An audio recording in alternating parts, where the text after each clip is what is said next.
Denver, Colorado. The crisp autumn morning air in Denver was sharp, but the sun was already beginning to warm the golden leaves on the trees. Maya, 26 and fresh out of vet school, was preparing for another day at the Central Veterinary Clinic. Her Persian cat, Oliver, a white-furred, blue-eyed companion who seemed to understand every word, watched her with an almost human dignity from his favorite armchair. The day, however, would not be ordinary. Shortly before noon, the clinic's radio crackled with an urgent dispatch. A large forest fire on the outskirts of the city had led to the rescue of a wild animal. Minutes later, a rescue team entered the clinic, carrying a large transport crate. From inside, a faint crying sound emerged. It was a gorilla infant, no bigger than a medium-sized dog, frightened and with minor burns. Its large, dark eyes reflected a mix of fear and curiosity. Dr. Evans, the head veterinarian, looked at Maya. "Maya, you have a special way with animals. He needs 24-hour care. It's quite a challenge." Without hesitation, Maya accepted. She named the infant Kiko. The first few weeks were exhausting. Kiko was traumatized and refused to eat. Maya spent nights at the clinic trying to feed him with a bottle, singing softly to soothe him. Oliver, to everyone's surprise, took on a protective role. He would snuggle near Kiko's incubator, purring softly, and often lick the little gorilla's face, offering a comfort that Maya herself couldn't replicate. Gradually, Kiko began to respond. His strength returned, and the natural curiosity of gorillas blossomed. The clinic became too small for him. Maya realized that the bond between them was deepening into something profound. She moved Kiko to her spacious backyard, meticulously converting a large shed into a secure, heated enclosure that mimicked a natural environment as best as possible. Every morning, Oliver would be the first to greet Kiko, rubbing against the enclosure bars, a silent acknowledgement of their unique friendship. The sight of a tiny gorilla chasing Oliver's tail, or Oliver patiently enduring Kiko's clumsy attempts to groom him, became a daily source of joy and wonder for Maya. As Kiko grew, so did the challenges. His strength was immense, his needs complex. He outgrew the shed, then the entire backyard. Maya spent hours researching gorilla behavior, diet, and enrichment, desperate to provide him with the best possible life. Her small savings went into specialized food and stronger enclosure materials. Despite her best efforts, the truth became undeniable. Denver and her small suburban home could no longer be Kiko's sanctuary. He needed space, the company of other gorillas, and an environment that truly mirrored his natural habitat. The thought of letting him go was a constant ache in her chest, a tightening knot of sorrow. The city's awareness of Kiko's presence also grew, bringing with it both admiration and concern. Wildlife authorities began to inquire, gently but firmly, about a long-term solution. Maya knew deep down what had to be done. It was the hardest decision of her life, one driven by love and a painful understanding of what was truly best for Kiko.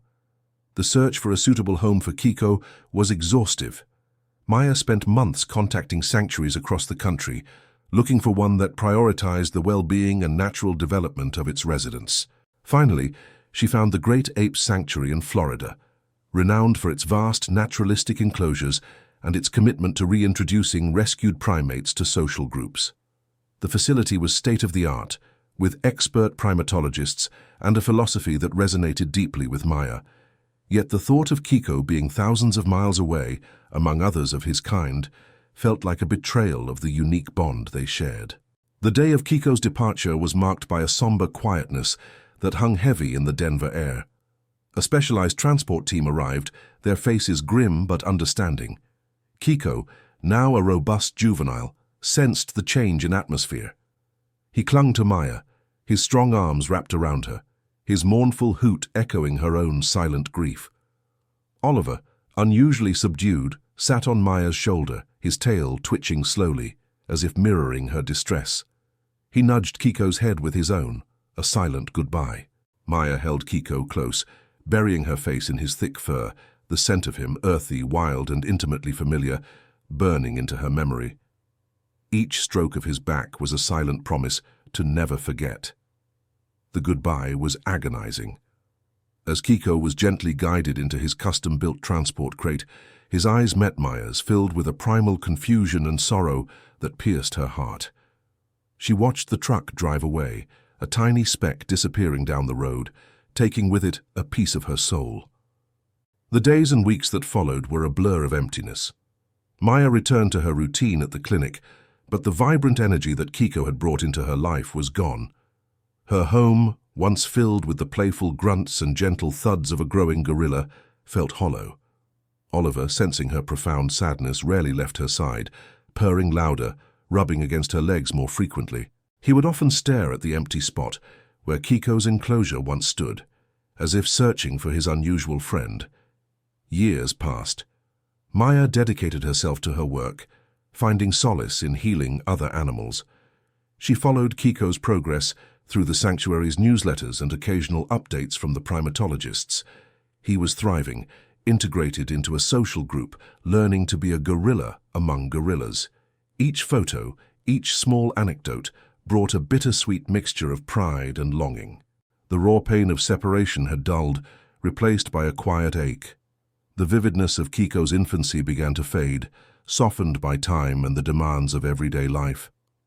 Oliver, now a senior cat with a dignified sprinkle of grey around his muzzle, still retained his protective gaze, but the playful spark he once shared with Kiko seemed to be just a distant memory.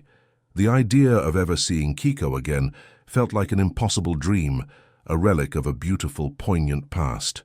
Life, however, has a way of weaving unexpected threads. A major veterinary conference was announced in Orlando, Florida, just a few hours' drive from the Great Apes Sanctuary. The keynote speaker was a renowned expert on great ape behavior, and Maya knew she had to attend. As the date approached, a hesitant hope began to bloom in her chest. Could she perhaps arrange a visit to the sanctuary? The possibility was both thrilling and terrifying. What if Kiko didn't remember her? What if he was truly a wild gorilla now, with no recollection of the tiny human and the quirky cat who had nurtured him? Oliver, sensing the shift in Maya's mood, became unusually attentive, rubbing against her legs with an insistent purr whenever she looked at the calendar. It was as if he knew. After the conference, Maya, with Oliver's carrier tucked beside her in the rental car, drove towards the sanctuary. The Florida landscape was a lush contrast to Colorado's dry plains. Palm trees swayed, and the air was thick with humidity and the scent of subtropical foliage. Her heart pounded with a nervous rhythm as she approached the sanctuary gates. She had arranged the visit weeks in advance, explaining her history with Kiko. The sanctuary staff, accustomed to the unique bonds formed between humans and rescued animals, were understanding and supportive. A primatologist named Dr. Ben Carter, a kind-faced man with a quiet demeanor, met her. "Kiko is doing exceptionally well, Maya. He's a magnificent silverback now, leader of his group. It's been incredible to watch him grow." Maya's breath hitched at the thought of seeing him, a fully grown gorilla. They walked through the expansive grounds, past enclosures teeming with other primates.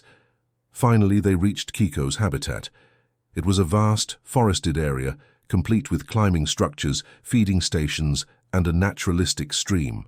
Maya's eyes scanned the trees, her anticipation almost unbearable. Then she saw him. Kiko. He was enormous, a powerful silverback, his fur glistening in the dappled sunlight. He was even more magnificent than she had imagined. He sat with his back to them, calmly observing his group.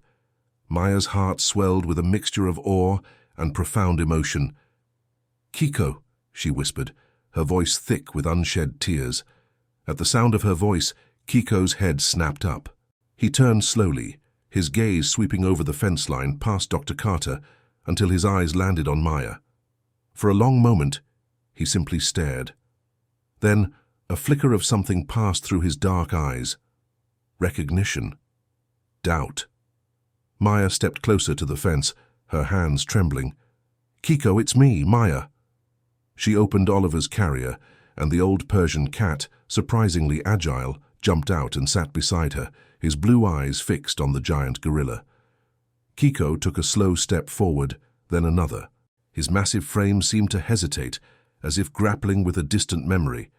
He began to emit a low rumbling sound, a vocalization Maya hadn't heard since he was a juvenile. It was a sound of deep curiosity, perhaps even a nascent recognition.